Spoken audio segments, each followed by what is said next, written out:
Rahim, Assalamu alaikum.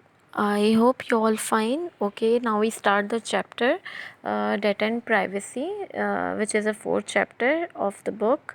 Okay, let's start. इस chapter के अंदर जो है हम एथिकल इश्यूज़ पढ़ेंगे. It's all about the security of your data. तो जो है हम डाटा किस तरह से प्राइवेट रख सकते हैं, डाटा की सिक्योरिटी किस तरह से जो है हमने मेंटेन करनी है, हमने किस तरह से जो है वो इंक्रिप्शन होगी हमारी, और हमने डाटा को किस तरह से पासवर्ड के साथ हम लोगों ने किस तरह से सेव करना है. तो इसके अंदर वो सारी चीज़ें आ जाएंगी. हमारे पास कीज़ और पासवर्ड्स हम लोग कौन सी यूज़ करेंगे, साइबर क्राइम किस किस तरह से जो है हमारे पास इसके अंदर फ्रॉड होते हैं, किस किस तरह से जो है वो हमारे पास इसके अंदर अटैक हो सकते हैं साइबर क्राइम के. तो ये हमने देखना है. सबसे पहले इंट्रोडक्शन देखते हैं. इंट्रोडक्शन होता है computer are ubiquitous are widely use by people of almost all ages. हर तरह के लोग हर जगह यूज़ कर रहे होते हैं. यूबिक्यूटियस का मतलब होता है हर जगह यूज़ करना. और हमें बहुत सारी पर्सनल इतनी इन्फॉर्मेशन होती है जो कि हमें जिस तरह ईमेल अकाउंट है नादरा को अपना हम अपनी इन्फॉर्मेशन देते हैं, हमारी पर्सनल जो इन्फॉर्मेशन होती है मोबाइल फ़ोन कंपनीज़ को देते हैं. तो ये हमें क्या करनी होती है, ये हमें संभाल के रखनी होती है. इसको हम लोग क्या बोलते हैं, इसको हम लोग जो मिलिशियस यूज़र होते हैं उनसे ज़्यादा संभाल के प्रोटेक्ट करके रखते हैं.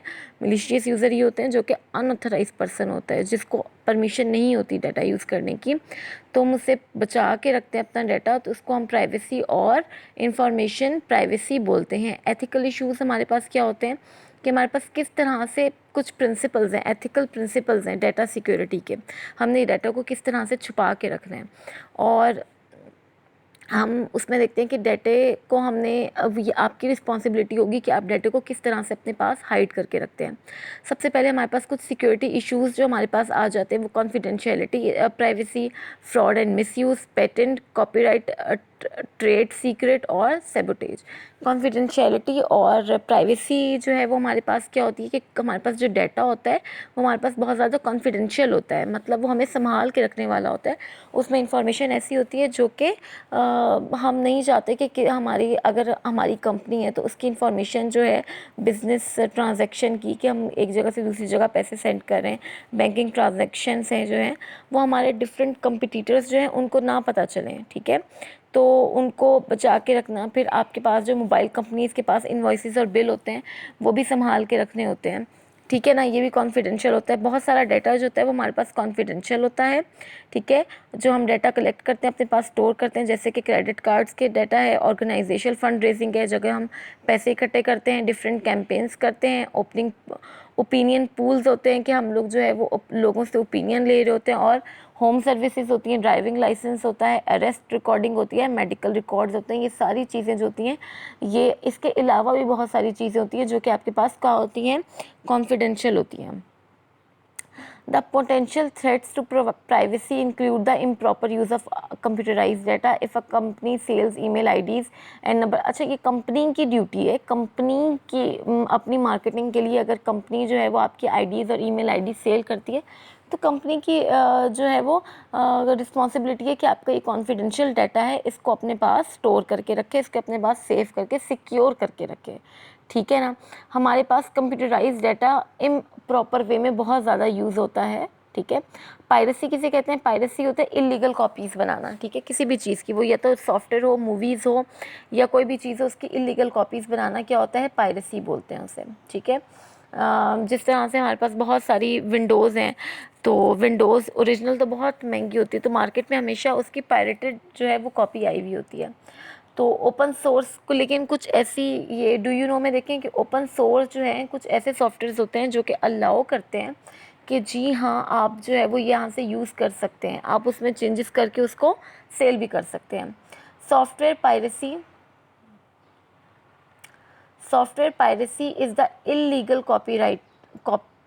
software piracy is the illegal copying, distribution or usage of software. Some software companies sell software with a confidential text called the key. अच्छा, कुछ सॉफ्टवेयर होते हैं जो उनके पास कॉन्फिडेंशियल की होती है. ठीक है, वो कॉन्फिडेंशियल की क्या होती है, आपके पास ऐसा पासवर्ड होता है जो कि सॉफ्टवेयर को ख़रीदने पे आपको मिलता है. ठीक है, आप सॉफ्टवेयर ख़रीदते हैं, वो आपको एक की देते हैं कि ठीक है अब आप इसके ओनर हैं, आप इसको यूज़ कर सकते हैं. लेकिन हम लोग क्या करते हैं कि कुछ जो पैसों से भी जो वेब सॉफ्टवेयर परचेज हो सकते हैं, हम उनकी भी क्रैक वर्जन, क्रैक की जो है वो ढूंढ लेते हैं और उससे हम यूज़ करते हैं, उसको क्रैकिंग द की बोलते हैं, जो कि हम इलीगल वे में सर्च कर लेते हैं। सॉफ्ट लिफ्टिंग क्या होती है? हमारे पास borrowing and installing a copy of a software application from a colleague, किसी भी कुलीग से हमने बोरो कर लिया है, ले लिया है, तो उसको हम लोग क्या है, सॉफ्ट लिफ्टिंग बोलते हैं। क्लाइंट सर्वर ओवर यूज़ क्या होता है? हमारे पास हम लोग ज़्यादा जो है कॉपीज़ इंस्टॉल कर लेते हैं सॉफ्टवेयर की, जितना हमारे पास के लाइसेंस नहीं होता है। हार्ड डिस्क लोडिंग हमारे पास क्या होता है कि इंस्टॉल करना और सेल करना, बेचना जो है वो unauthorize copies of software on refurbished और न्यू कंप्यूटर्स। ठीक है, पुराने और नए कंप्यूटर्स पे हम क्या करते हैं, हम अनऑथराइज कॉपीज़ जो हैं वो सेल करते हैं और इंस्टॉल करते हैं।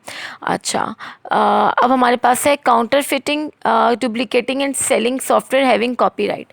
हमें पता है कि इसका कॉपीराइट है, ठीक है, ये किसी और की चीज़ है, हम फिर भी उसको डुप्लीकेट करते हैं, उसको जो है उसकी कॉपी करते हैं, उसको सेल करते हैं। ठीक है। ऑनलाइन पायरेसी क्या होती है? Typically involving downloading illegal software. ऐसे इलीगल सॉफ्टवेयर्स को डाउनलोड करना क्या होता है? ऑनलाइन पायरेसी होती है। ठीक है। The software industry is prepare to battle against software piracy. ठीक है, सॉफ्टवेयर इंडस्ट्री जो है वो तैयार हो गई है इस सबसे लड़ने के लिए, जो आपकी पायरेसी होती है, जो कि चोरी होती है एक तरह से, कि डुप्लीकेट करके बेचना। और हमारे पास कोर्ट्स में कुछ ऐसे जो हैं वो लॉ सूट्स भी जो हैं वो हमारे पास सॉफ्टवेयर को प्रोटेक्शन के लिए हमारे पास बन गए हैं। फ्रॉड एंड मिसयूज़ क्या होता है? हमारे पास फ्रॉड, आपके पास क्या होता है? फ्रॉड हमारे पास होता है कि हम लोग कंप्यूटर के ऊपर इंटरनेट को यूज़ करते हुए, ठीक है, हमारे पास डिफरेंट एक्टिविटीज़ हो रही होती हैं, जैसे कि हमारे पास इलेक्ट्रॉनिकली हमारे पास से पैसे चुराए जा रहे होते हैं, हमारे क्रेडिट कार्ड में से पैसे निकाले जा रहे होते हैं, या हमें कोई ईमेल रिसीव होती है कि आप अपना पासवर्ड चेंज करें। जब हम अपना यूज़र नेम और पासवर्ड लगाते हैं तो वो क्या करते हैं, हमारा पासवर्ड जो है वो कोई मलेशियस जो है वो मलेशियस जो है वो यूज़ कर लेता है, जो हमारा पासवर्ड होता है उसको चोरी कर लेता है, ताकि वो उससे जो है वो उसको मिसयूज़ कर सके। और इसी तरह से हमें पागल बनाया जाता है कि हमें कॉल की जाती है कि आपका जो बहुत बड़ा प्राइज़ निकला है, जिस तरह से पिछले साल काफ़ी टाइम पहले जो है वो जीतो पाकिस्तान से कॉल आती थी कि जी हाँ आपका प्राइज़ निकला है, आपका हाउस है या आपकी कार निकली है, तो फिर हम जो है वो आप अपने कुछ पैसे हमें ट्रांसफ़र करें। तो इस तरह से फ्रॉड हो रहा था। ठीक है। और इस तरह से कुछ ऐसे लोग होते हैं जो कि आपको कॉल करके अपना आपका फ्रेंड बताते हैं और आपसे कुछ इन्फॉर्मेशन जो है वो आपसे क्या करते हैं, आपकी कॉन्फिडेंशियल इन्फॉर्मेशन निकलवाते हैं, आपका नंबर, आईडी कार्ड, आपका क्रेडिट कार्ड नंबर। तो उसको हम लोग फिशिंग बोलते हैं। ठीक है, जो कि आपका फ्रेंड बन के आपसे चीज़ें, आपसे डेटा इन्फॉर्मेशन निकलवा लें, उसको हम फिशिंग बोलते हैं। ओके, पेटेंट हमारे पास क्या होता है? पेटेंट हमारे पास होता है कि हमारे पास एक प्रोटेक्शन आइडिया कि हमने कोई चीज़, किसी चीज़ पे रिसर्च कर रहे हैं जो कि हमारी अपनी है, तो हम कहेंगे कि इसको हम अपना नाम दे देंगे, ठीक है, ताकि कोई भी उसको चोरी ना कर सके। अगर उसको किसी और को वो यूज़ भी करना है तो वो आपसे परमिशन ले और आप उसको ग्रांट करें परमिशन, तो वो उसको यूज़ करे, अदरवाइज़ कोई भी उसको यूज़ ना करे। ठीक है। फॉर एग्जांपल, इसमें यहाँ पे एग्जांपल दी हुई है कि अगर आपके पास मेडिकल फील्ड है और आप कोई मेडिसिन, कोई फार्मास्यूटिकल कंपनी को सेल करते हैं, फार्मास्यूटिकल कंपनी आपकी मेडिसिन लेती है, ठीक है, तो उसको आपको परमिशन लेनी पड़ेगी आपसे और आपको कुछ ना कुछ पैसे आपको पे करने पड़ेंगे। अच्छा, आगे हमारे पास है कॉपीराइट लॉ।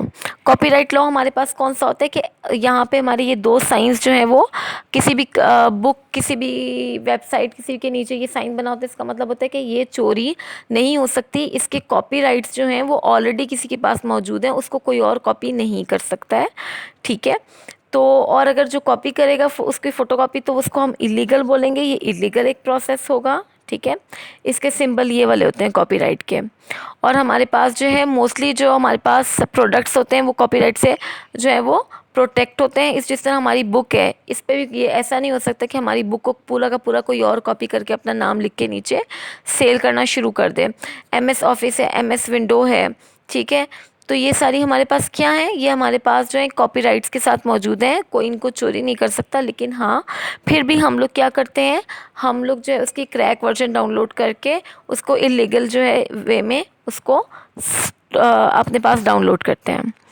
ट्रेड सीक्रेट हमारे पास क्या होता है? ट्रेड सीक्रेट हमारे पास होता है बिजनेस से रिलेटेड होता है कि हमारे पास जो है, हमारे पास जो ट्रेडिंग, ठीक है, जो हम कारोबार कर रहे हैं उससे रिलेटेड हमारे पास जो सीक्रेट्स हैं वो हम अपने पास सिक्योर रखें, ठीक है।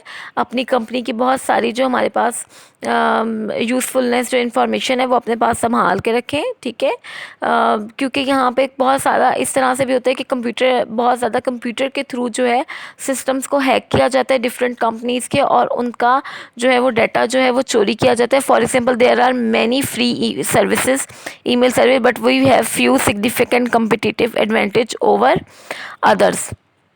तो कहते हैं हमारे पास बहुत ज़्यादा फ्री की सर्विसेज होती हैं, लेकिन हम लोग उसी का एडवांटेज उसी को देखते हैं, दूसरों पे प्रेफर करते हैं जो कि हमें इजीली जो हम जिसके साथ कंफर्टेबल हो। अच्छा, नेक्स्ट है हमारे पास सेबुटेज। सेबुटेज हमारे पास क्या होता है? Sabotage is a serious attack on a computer system. ये कंप्यूटर पे एक सीरियस अटैक है, सम मिलिशियस यूज़र, ठीक है, कुछ जो है वो अनऑथराइज यूज़र जो है वो आपके सिस्टम पे अटैक करते हैं कहीं और बैठे हुए। One can send virus with some free software, और आपके सॉफ्टवेयर पे जो है वो एक वायरस सेंड करते हैं कि, और ये होता है ना कि कभी आपने देखा होगा आपके साइट पे ऐसे एक मैसेज पॉपअप हुआ है कि यहाँ पे क्लिक करें, और वायरस जो है वो इसी तरह से उसमें वायरस होता है। क्या बहुत दफ़ा ऐसा होता है कि हम लोग जो सॉफ्टवेयर्स डाउनलोड करते हैं उनके साथ, फ्री सॉफ्टवेयर्स डाउनलोड करते हैं उनके साथ हम वायरसेस भी डाउनलोड कर लेते हैं। फिर वो वायरस या तो आपके लैपटॉप में या कंप्यूटर में उस स्पेस ले रहे होते हैं, ठीक है, उनकी भी तो अपनी एक जगह होती है ना, तो आपकी इस तरह से कंप्यूटर स्लो हो रहा होता है। प्लस वायरसेस क्या करते हैं? आपके डाटा को हार्मफुल बनाते हैं, आपका डाटा हार्म करते हैं, ठीक है। तो it can change, destroy information और सेबोटेज अ प्रीशियस डाटा। आपके जो बहुत ज़्यादा जो आपका प्रीशियस डाटा है उस पर जो है वो अटैक करते हैं, ठीक है। Okay, moving to the safeguarding privacy of others. हम किस तरह से दूसरों का जो है वो डाटा सेव कर सकते हैं? आप लोगों ने वो कहते हैं कि नोटिस किया होगा कैमरे बोर्ड पे जो है वो एक नोटिस लगा हुआ होता है कि smile you are on camera, मतलब आपको कैमरे की आंख से देखा जा रहा है। इस तरह के नोटिस का मकसद क्या होता है कि आपको एक अलार्मिंग सिचुएशन देना कि आप जो है कोई भी रूल ब्रेक नहीं कर सकते हैं, ठीक है। Speed cameras are announce before taking your picture और रिकॉर्डिंग योर वीडियो, ठीक है। और हमारे पास जो है वो स्पीड कैमरास जो है वो अनाउंस हो चुके हैं, ठीक है। वो क्या करेंगे? वो जो है आपकी पिक्चर ले लेंगे, ठीक है। आपकी स्पीड जो है वो आपकी स्पीड जो है वो देख लेंगे आपकी पिक्चर और आपकी रिकॉर्डिंग लेने से पहले। These steps are just to safeguard your privacy, ठीक है। आपकी सिर्फ प्राइवेसी को मद्देनज़र रखते हुए ये सब स्टेप्स बनाए जाते हैं। In the same way when you give information to an organisation, NADRA for example, हम NADRA national database and registration authority को हम लोग जो है वो कोई अपनी इंफॉर्मेशन देते हैं, तो ये उनकी रिस्पॉन्सिबिलिटी है कि वो उसका ध्यान रखें, ठीक है। along with information your family members, so safeguarding is the data is ethical responsibility of NADRA. NADRA की रिस्पॉन्सिबिलिटी है कि जो आपने उनको इन्फॉर्मेशन दी है वो उसको क्या करें, अपने पास सेव करें। Most of the websites are also declare their privacy web policies. अच्छा, ये चीज़ आप लोगों ने बहुत ज़्यादा देखी होगी कि हम लोग कोई सॉफ्टवेयर डाउनलोड करते हैं, हमारे पास एक टर्म्स एंड कंडीशन का पेज आता है, हम लोग उसको बिना पढ़े जो है उसको आई एग्री करके हम लोग आगे चले जाते हैं। हम लोगों को वो पूरा पढ़ना चाहिए, क्योंकि उसके अंदर टर्म्स एंड कंडीशंस में ये लिखा होता है कि इस सॉफ्टवेयर को एक्सेस है आपके मोबाइल के कैमरे की तरफ, और जो जो चीज़ें आप यूज़ करते हैं इसको एक्सेस है, जो कि गलत है, ठीक है। बहुत सारी कंपनीज, मोस्टली कंपनीज़ ने इसी तरह से आपका डाटा जो है वो स्टोर किया हुआ है अपने पास कि वो उसको देख सकते हैं, उसको यूज़ कर सकते हैं, उसका मिसयूज़ हो सकता है, ठीक है। Most user mistakenly assume that their privacy is fully protected due to the privacy policy. सबको लग रहा होता है कि अच्छा जी हम तो बहुत ज़्यादा प्रोटेक्टेड हैं क्योंकि ये तो हमारे पास बहुत ज़्यादा सेव है, तो ऐसा बिल्कुल नहीं होता है। Actually the website want to inform you that how far they will go to safeguard your privacy. Actually आपको जो वेबसाइट वाले होते हैं जिनकी आप कुछ भी डाउनलोड करके उसकी टर्म एंड कंडीशंस पे होते हैं, वो आपको बताना चाह रहे होते हैं कि वो कितनी दूर तक जा सकते हैं आपके, और किस तरह तक आप तक उनकी एक्सेस हो सकती है। ओके बेटा, आज के लिए इतना ही। नेक्स्ट जो है वो हम लोग इम्पोर्टेंस पढ़ेंगे डाटा प्राइवेसी की। आई होप आपको समझ आया होगा। Till then okay, thank you and अल्लाह हाफिज़।